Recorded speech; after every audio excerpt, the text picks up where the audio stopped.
Hi, everybody. So I'm Cecilia Lopez. I'm doing these workshops in person and online called Little Mexico.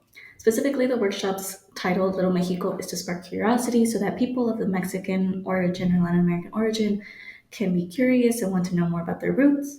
Specifically, I was inspired because of my own situation. My situation is basically that my parents weren't able to teach me all the things of our culture, the Aztec mythology. One, because my mom didn't really grow up in Mexico as much as she would have liked to. She moved to the US at 3, and my dad and my mom were working all the time, and it was just brutal.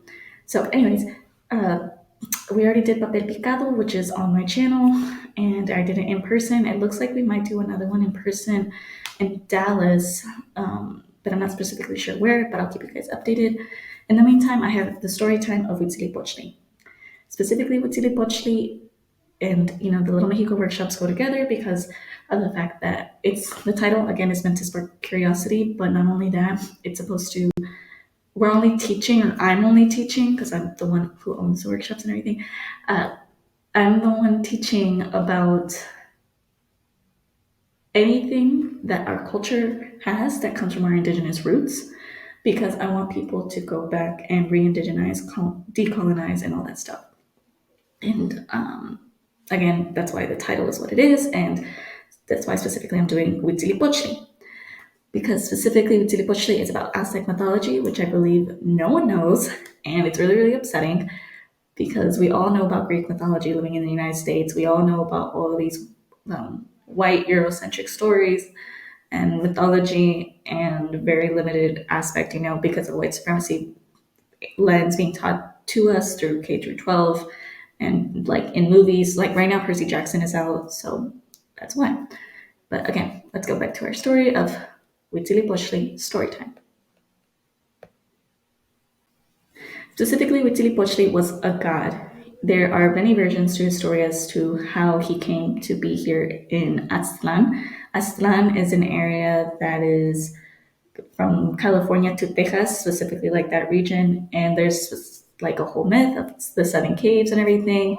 And I'll go more into them in my next couple of videos. But Huitzilopochtli is identified like this. The one on the left, as you can see, is the way he's seen in codexes, the Aztec codices. He has like some kind of like snake sword thing. He has this beautiful big head that's like representative of the bird. Specifically, I believe it's the hummingbird, which is what you saw earlier in the first slide. I believe it's his left leg. His left leg has feathers of the bird that he is supposedly like connected with. He has a shield and he's blue. There are supposedly myths that when he was born without flesh and that he was just pure bone and that he lasted for 600 years. Really crazy, I know. But Huitzilopochtli is the god of the sun. And again, there's a story to it, but I just wanted you to be introduced to one of the greatest warriors because he is a warrior and he is the sun god, which the Mexica people, they loved and adored so much.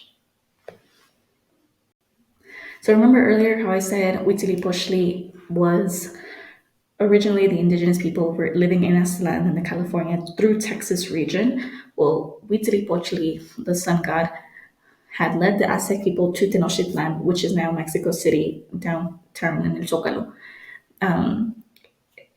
Basically, the people, once they arrived there, uh, they knew it was the appropriate time and the appropriate place to settle because we were semi-nomadic at that time.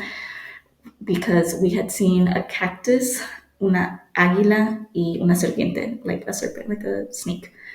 And so Huitzilopochtli at the beginning of the journey had mentioned and had stated that, oh, you will know that our people are meant to be there by this sign. And so that was one of the reasons.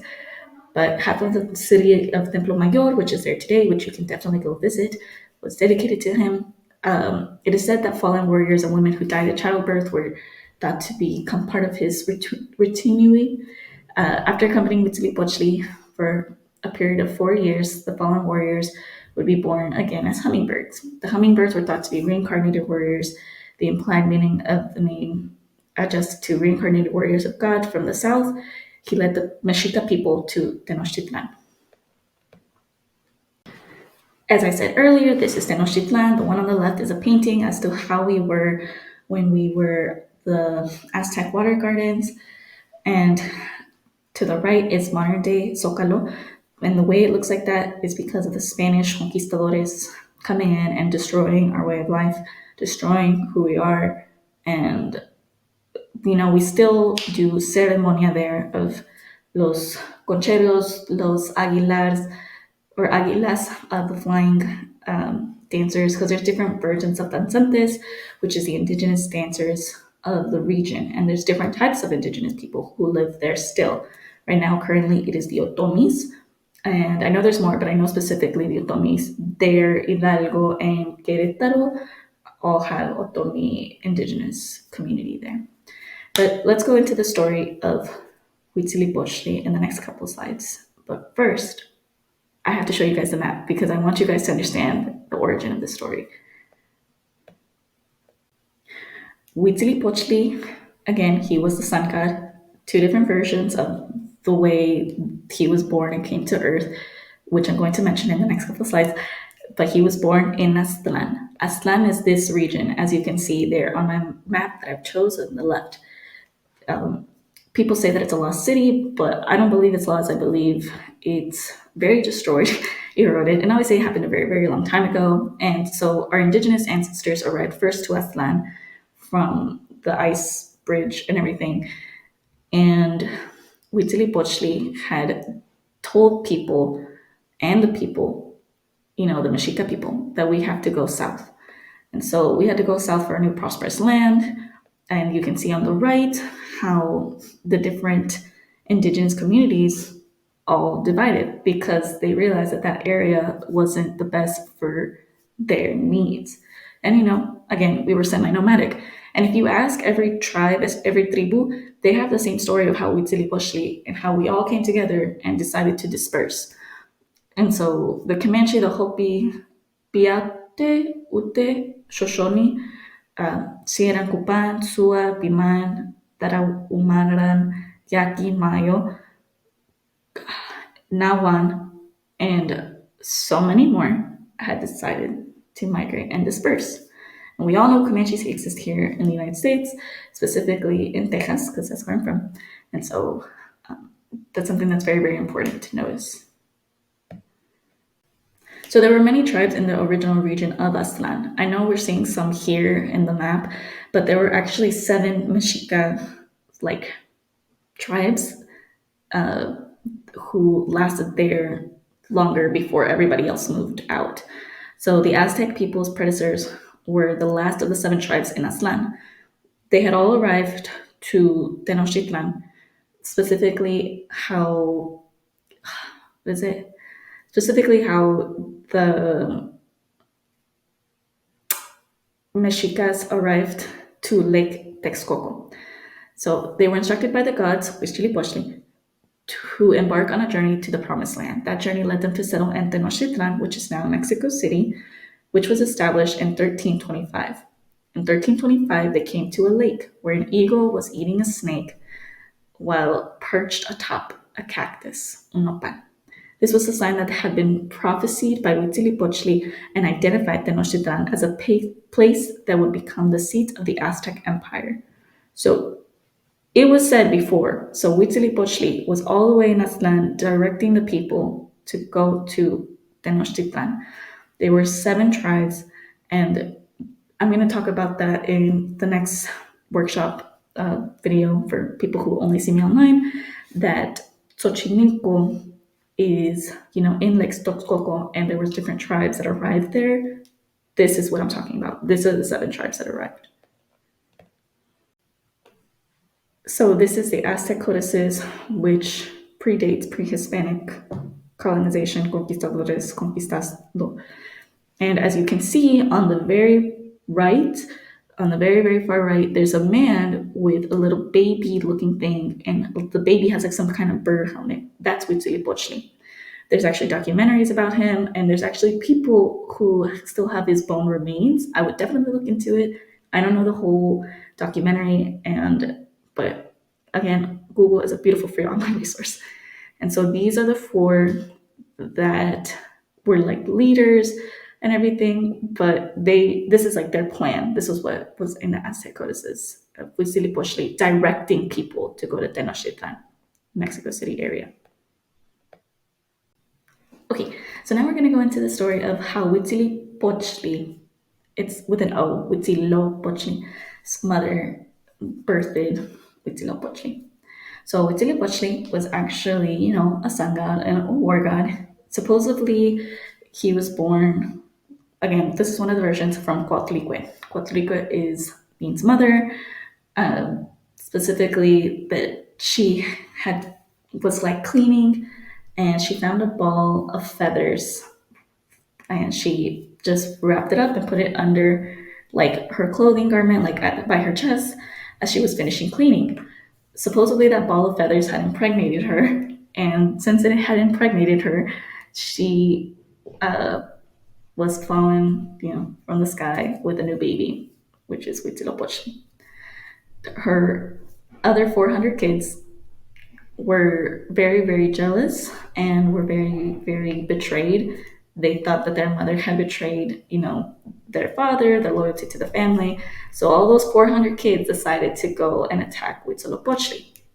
Huitzilopochtli, once he was born, or all 400 kids decided to go and attack Coatlicue and try to kill her and get rid of Huitzilopochtli. Huitzilopochtli was then born. He was born supposedly, again, one of the versions says without skin. Another version does not mention that. He was born without skin, without flesh. But he was already over here attacking his brothers and sisters, trying to defend his mother, trying to defend and save his life.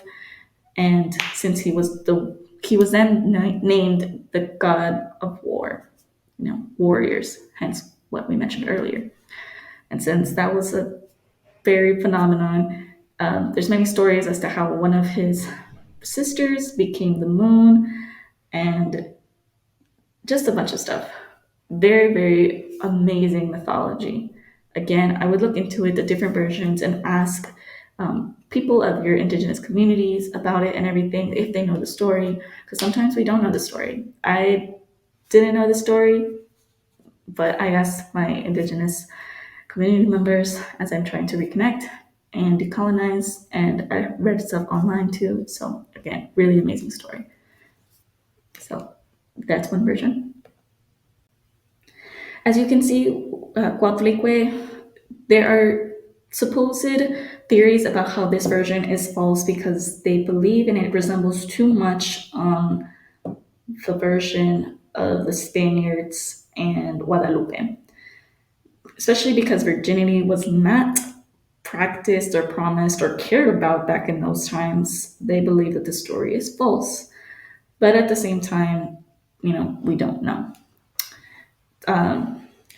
Coatlicue is remarked or noticed. It's actually the one on the left. The one on the right is, I don't know what that is.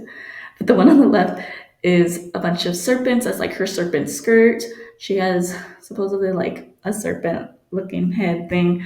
And actually, this artifact is in the museum in Mexico City. I'll say it in Spanish and then I'll say it in English because I only know it in Spanish. El Museo Nacional de Antropología, que está ahí en la área de Chapultepec.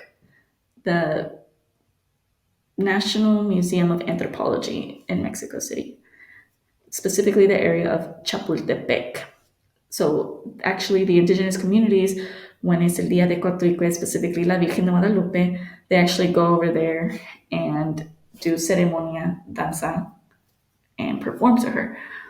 But, or not necessarily perform to her, I'm so sorry, perform their ensayo, their ceremonia. And people still go back and forth whether or not Coatlicue is Guadalupe because they believe that the Spaniards erased Coatlicue and made it into Virgin Mary Guadalupe. But actually, Guadalupe is a river over there in Spain, and it's actually not an indigenous word. It's actually them embarking and just trying to make us forget about her. And people just kind of put two and two and were like, oh, Coatlicue must be Guadalupe because of the green, because of this. But again, there's not enough evidence, and that's actually not true. But, that's what I believe. Maybe I'm wrong. But again, that's how we notice Coatlicue. The other version of Huitzilopochtli's parents is Ometeot. So Ometeo means of both like genders, so like ambos, and they're not gender binary. So Ometeo means both ways, both spirits, etc. So the way to say Ometeo for the mother and for the father are two different ways to say it, and you can actually see the Aztec codices, and the one in the middle that I have is actually a really modern one because vibrant colors. But supposedly, Ometeo's the parents had Huitzilopochtli. He had three or four other siblings, and they were already assigned like their powers and their god-like responsibilities at a very young age. I'm not necessarily sure totally about this story. Again, many more versions of this one than the other ones. And so I think this one's actually the oldest story, hence why I believe that the other one of Gatlique is like not the most accurate, and I believe that that's why um, the Spaniards like changed the story and changed our names and everything with Gatlique. But again, that's my opinion. The Ometeo story is still a really, really like interesting way, and you can definitely read all the versions of it online, asking your indigenous communities, and obviously fact check, cross check everything, because again, this is Aztec mythology, and as all mythology, they all have different versions. They all have different ways of um, describing our origins, but a lot of the ways, and like when things repeat in different variety of sources, and they're probably like the most accurate. But again, I quote and state my sources at the end and ask my Indigenous community members, of which I know.